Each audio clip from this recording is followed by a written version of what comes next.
to watch actors not just play their own character, but to kind of play,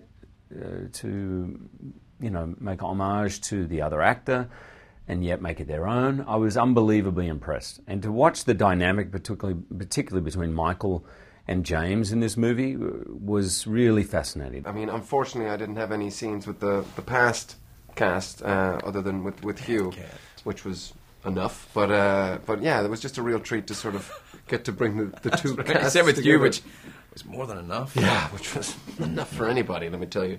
As I watched James McAvoy, I increasingly saw the Xavier who I have known for all these years.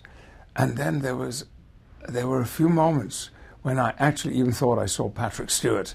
It's uncanny and totally convincing. Yeah, I mean, it speaks to the writing, these X-Men scripts and characters that they're able to attract such a great caliber of actor. You watch them every day be so present and so seamless in what they do that you're just inspired. You're inspired to hopefully keep growing and hopefully keep learning and hopefully get better at what you do. So for me, every day, it's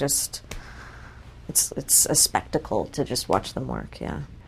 I mean, that guy, you don't get Wolverine without Hugh Jackman at this point. I mean, I've never worked with an actor with more discipline. He's Wolverine, but really nice. I mean, I've always said Wolverine is the 70s. I mean, the mutton chops, the hair, the belt buckles, the whole thing. Even the clothes he had. Everything about him, the cars, the music, it feels like his era. I always kind of imagined as soon as the 80s rolled around and, Duran Duran and Wham started playing and he heard that on the radio, I think that's when he was like, I'm out.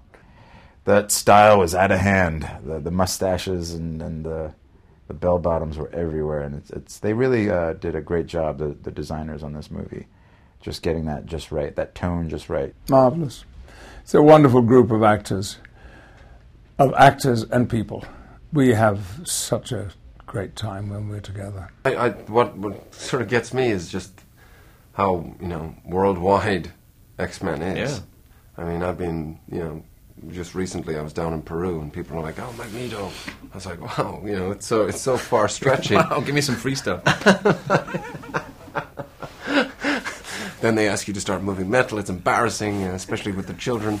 But it's that's that's the bit that always sort of astounds me, how far-reaching this story goes. This idea of misfits or outcasts of society, people that feel like they've been ostracized. Obviously, it really is something that people can relate to.